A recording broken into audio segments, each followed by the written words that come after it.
Kopi merupakan salah satu tanaman yang mengandung senyawa kimia yaitu kafein, di mana kafein ini merupakan salah satu senyawa organik yang termasuk dalam golongan alkaloid. Kafein ini memiliki berat molekul sebesar 194,19 gram per mol dengan rumus kimia 1,3,7 trimetilsantina atau C8H10N4O2. Kafein ditemukan pada tahun 1820 oleh seorang kimiawan dari Jerman yang bernama Friedrich Ferdinand Runge. Kafein ini merupakan sejenis alkaloid heterosiklik yang termasuk dalam golongan metilsantin, yaitu senyawa organik yang mengandung nitrogen dengan struktur dua cincin atau dual siklik. Molekul ini secara alami terdapat dalam banyak jenis tanaman sebagai metabolit sekunder. Adapun sifat fisik dari kafein merupakan kristal putih berupa jarum-jarum bercahaya sutra. Kafein mencair pada suhu 227 hingga 228 derajat Celcius. Mudah larut dalam air panas, tetapi sukar larut pada air dingin. Sedangkan sifat kimia dari kafein, yaitu kafein mudah larut dalam pelarut organik seperti alkohol dan kloroform. Kegunaan dari kafein yaitu untuk mengiatkan pekerjaan susunan syaraf sentral dan mempertinggi tenaga jantung. Serta dalam ilmu kedokteran, kafein digunakan dalam keadaan bebas dan dalam bentuk senyawa-senyawa rangkap, contohnya dengan natrium salisilat. Ekstraksi menggunakan sohlet dengan pelarut cair merupakan salah satu metode yang paling baik digunakan dalam memisahkan senyawa bioaktif dari alam. Alat sohlet adalah suatu sistem penyaringan berulang dengan pelarut yang sama yang menggunakan proses sirkulasi perubahan uap menjadi cair dari pelarut dengan pemanasan. Mekanisme kerja dari ekstraksi sohlet yaitu pelarut pengekstraksi yang mula-mula ada dalam labu dipanaskan sehingga menguap. Uap pelarut ini naik melalui pipa pengalir uap menuju ke kondensor sehingga mengembun dan kemudian menetes pada bahan yang diekstraksi.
Sampai atas nih, Fit. Udah bagus sih.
Fungsi penambahan.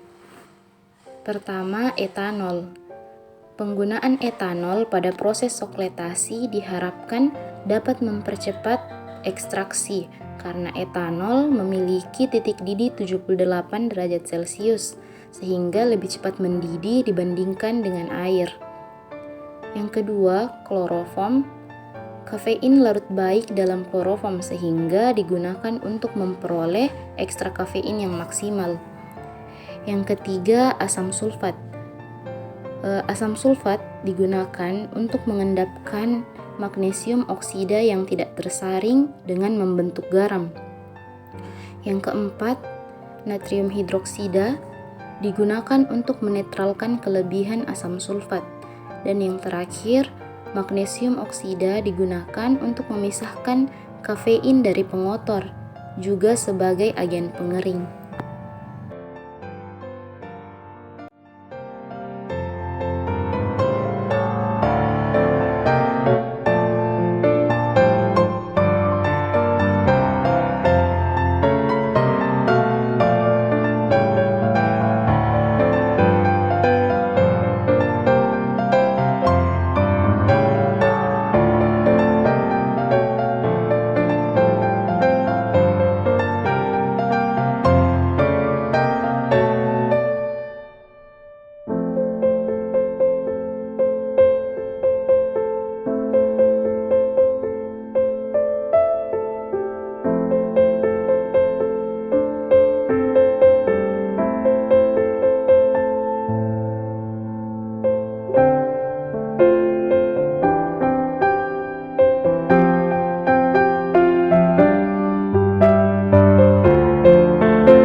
Kelebihan lain metode ekstraksi bahan alam dengan menggunakan alat soklet yaitu: pertama, pelarut organik dapat menarik senyawa organik dalam bahan alam secara berulang kali.